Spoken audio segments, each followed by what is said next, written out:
तिसरा माळा उतरून मी खाली गेले आणि सोसायटीमध्ये झाडं होती. त्यांना मी पाणी घातलं बादलीनी. मोठी बादली मला काही झेपत नाही. मग मी आपली छोटी बादली आणि एक डब्बा असं भरून दोन हातातून घेऊन जाऊन प्रत्येक झाडाला मी पाणी घातलं आणि पक्ष्याला पण या भांड्यात पाणी भरून ठेवलं. पक्षी पण बिचारे पाणी पितात ना. माझ्या ग्रिलमध्ये मी ठेवतेच पाणी खिडकीमध्ये, पण सर्वच पक्ष्यांना माझ्या खिडकीतलं पाणी माहिती नसतं ना, म्हणून जिथे तिथे भरून ठेवलं की ते ज्यांना पाहिजे ते पितील. ह्या झाडांना मी पाणी घालते. आणि मांजर बघा, मला प्राणी आवडतात आणि मी जाईन तिथे कुत्रा मांजर असतेच. मग या नळाचं मी पाणी घेऊन, आमच्या इथे गणपतीचं मंदिर आहे आमच्या सोसायटीचं. त्या गणपतीच्या मंदिराच्या बाजूने किती झाडं आहेत. बिचाऱ्या त्या झाडांना पाणीच नाही. 3 महिने झाले मी बघते मी आत्ता जाऊन घालेन, मग जाऊन घालेन. मला पण संधिवाताचा त्रास आहे ना, पायऱ्या उतरायला चढायला कठीण होतं.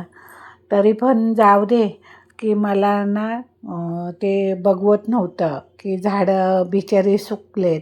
कधी पाऊस पडतो आहे काय माहिती. पाऊस पडला की थोडं त्यांना बरं पाणी भेटेल. तर तोपर्यंत तरी आपण थोडं तरी पाणी टाकलं पाहिजे ना प्रत्येकाने. कारण झाडं बिचारी काय बोलू शकत नाहीत, कुठे जाऊ शकत नाहीत. त्यांना आपण लावतो आणि निसर्ग पण त्यांना उत्पन्न करतो. तर ते निसर्गाचं आपण समतोल राखला पाहिजे. झाडं लावा, झाडं जगवा, पाणी घाला, असं केलं पाहिजे आपण. म्हणून मी बघा सगळ्या झाडांना 2 तास पाणी घातलं. बादलीने नेऊन सर्व झाडांना 2 तास पाणी घातलं. आणि मग मी मी थोडीच आहे 2-4, पण मी सर्वांच्या झाडांना मी छोटं रोपटं पण चुकवलं नाही. A to Z सर्वांना मी पाणी घालत गेले.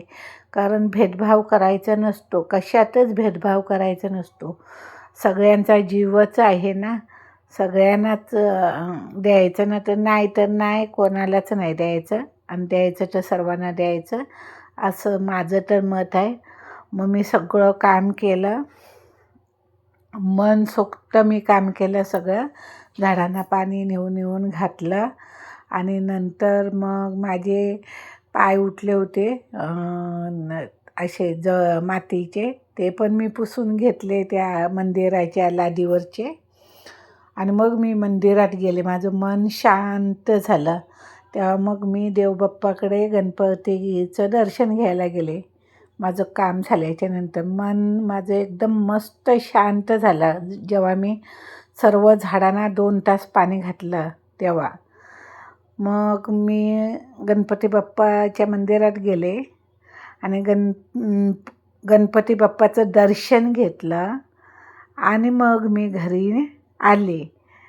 मग असं मला खूप म्हणजे कसं की एक वेळा मनुष्य काहीतरी मागू शकतो, बोलू शकतो, जाऊ शकतो, पण मुका प्राणी, पक्षी आणि झाडं वगैरे ते काय बिचारे करतील. त्यांना आपणच दिलं पाहिजे ना. मग म्हणून मला तो खूप, आणि मी तर त्यांची खूपच काळजी घेते. तर आज मला खूप बरं वाटलं.